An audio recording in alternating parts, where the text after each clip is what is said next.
Hi again, everybody. Aswad here. Um, I recently bought the Alien Covenant Blu-ray, and I heard the director's commentary.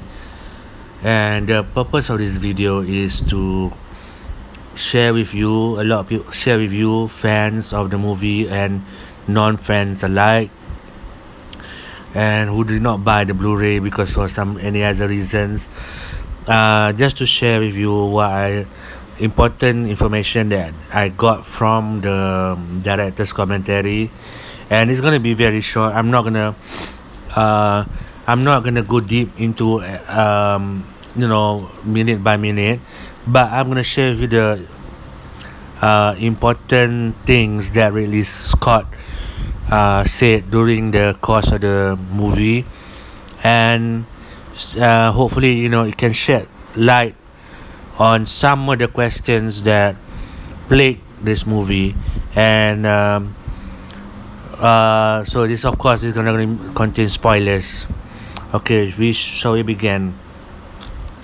The one thing I noticed right immediately, really Scott really loved the first prologue. The first prologue is where it began the movie with excuse me, with Waylon having this dialogue with David, and and Ridley Scott is really enjoying this moment. He's really talking a lot about this moment because throughout the film, he doesn't give any insights. A lot of insight. He doesn't give a lot of insights about the philosophy of a scene or whatnot. He's a very straight kind of commentary, and where he would describe a scene and where he shot that, and how the approach to the story instead of behind the scene stuff. It's about the story of the film. He doesn't comment much on other things, not his philosophies and whatnot. So I'm gonna share with you the things that captured my attention while listening to his commentary. Is the thing that he really get excited about, because there's not many of those. And yeah, he got really excited with the first prologue. It really reveals that he is really focusing on the android story, on David's story, rather than the story about the engineers and whatnot. He's really focusing on the uprising of the AI and stuff like that. He's really into it. Okay, so that explains. But that one, a lot of people got it. That Alien Covenant is a lot more focused on the AI movie rather than the aliens. And the next other scene that really stood out to me while I was listening was the the question about the infection. The infection, like a lot of people complain, like there's no gestating period. What I mean is that if you watch Alien 1, when people are infected, it takes some time for the alien to grow inside people's body, and the infection takes time. And in this Blu-ray, Ridley indirectly shared his reasoning behind this. He keep referring to the Ebola outbreak. No, seriously, I don't know why, but it really shows. He mentioned how the Ebola outbreak came from out of nowhere, and how the infection spread very fast. And he keeps going back again and again, and to the virus, to the Ebola virus. And I distinctly remember that in Prometheus he mentioned the same thing, that Shaw's father died because of Ebola. And here he keep referring to the infection and how it spreads, and he treats the alien outbreak like the Ebola outbreak. So it makes sense now. A lot of people were complaining, when why the alien grows so fast, why the infection, there's no gestating period, there's no time. The alien just grows so fast. Well, in the Blu-ray, Ridley seems obsessed with this Ebola thing. He keep referring to the Ebola outbreak and a lot of times, and he was fascinated by the how fast the infection spreads and stuff like that. So, and then it makes sense why it's in the movie, because it's just focused on the Ebola outbreak. And also, he also shed light on when we meant the other big complaint about the movie is how stupid the scientists are. And again, it goes back to the Ebola thing, because he mentioned that during the Ebola outbreak, there were a lot of stupid people, stupid scientists even, that one brought back the Ebola virus to America at one time, and they didn't mention to anybody, got on a plane, and so Ridley was referring to how stupid people are. Even though they know this virus is dangerous, they still endangered other people's lives. So it makes sense now.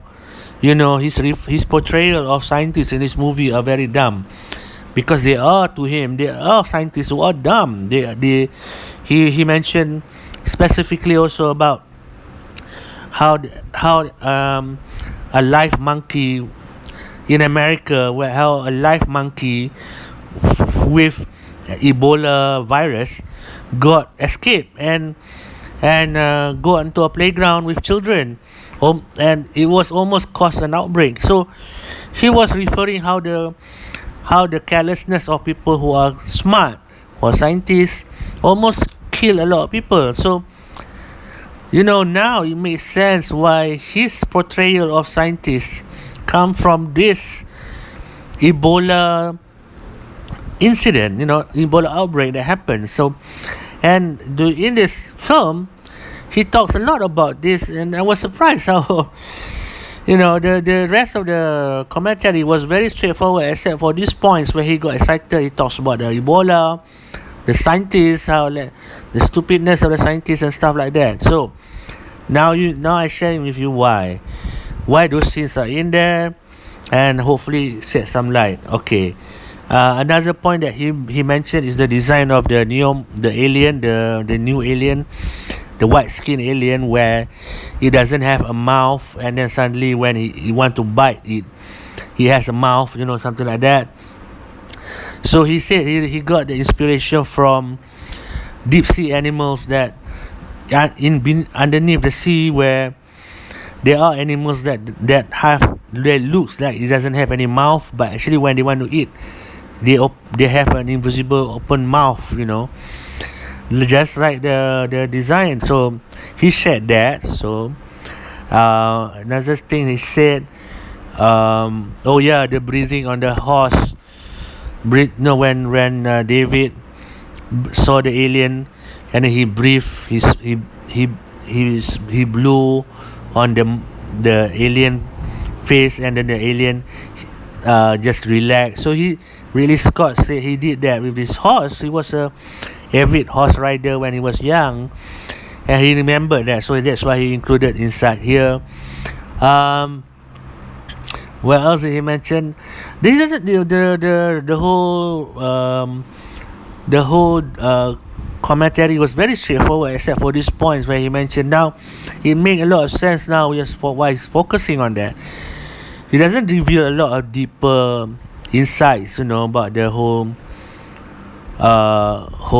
plan that he has in place about the whole future of this movie. But he does drop these snippets, and he also wanted to add when David in the end, after he dropped the alien babies inside the human embryos, he wanted to add a Hitler kind of move with David, but he thought that it was too comedic or something. It was not appropriate for that scene, so he didn't add that. He's really Ridley Scott really loved this David character. And then a lot of people can. It shows in the movie, and a lot of people has always already identified with that, and already can suspect that. But the thing that stood out for me was, I said, the Ebola thing, why the alien life cycle is so speed up and whatnot. So it reveal in the director's commentary about all this. So he's obsessed with the Ebola thing. Other than that, that's the main reason. I think that's the biggest question that he answered, why why the alien grows so fast and stuff like that. He is treating this like a viral outbreak. We look at it as an alien fan, as a fans of the movie Alien and Aliens.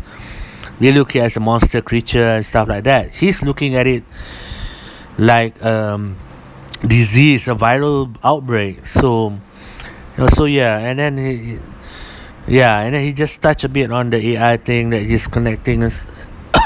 His interest in that, in David and character. Yeah, so this is just what I want to share with you guys about my review of his commentaries. The commentary is very dry. He doesn't reveal secrets and depths. I was quite disappointed a bit, but I'm happy to. Like I say, if you heard my review of the movie, I love the movie. But after listening to it, it's in a way it demystified Alien. The first movie that he directed. The first movie was directed by him, and it demystified that movie for me after I heard this commentary, because he was talking about Ebola outbreak, and because previously, if you look at the movie, and he created this alien life cycle and stuff like that, it's already set in stone, and then he just changed it because he's obsessed with the Ebola virus, Ebola outbreak and stuff, and how stupid scientists are. And I think he just had that thing throughout. Even in Prometheus, you see the stupid scientists. He's really against these people. So that's interesting to hear. Before I go, I just remembered that he did discuss about his view on the engineers, and to him they are not gods, and they are definitely higher beings, higher intellectual beings, and he doesn't consider them as gods, or that's why I think he treats them as disposable and not worthy of focusing on them, and just focusing on David. And I find that part is a bit exciting, but the bigger revelation is about the life cycle and his view on the aliens, his view on them as virus, and his view on the scientists as stupid. There is a cause for it, so he does that because he from that perspective. So that's it. This is, I just want to share my review on the director's commentary, because I know a lot of people will not buy the Blu-ray, and hopefully this is useful. Like I said, I do this kind of videos not because I wanna get like super duper views or subscribers. If I do, I'm happy, but I just wanna, I'm just a fan of the movie, and I want to help shed some light for people who also enjoy the movie, but want to get answers. So that's it. That's my review of the director's commentary, Ridley Scott, on his movie Alien Covenant. Thank you guys for tuning in, and please like and subscribe, and then have a good day. Peace.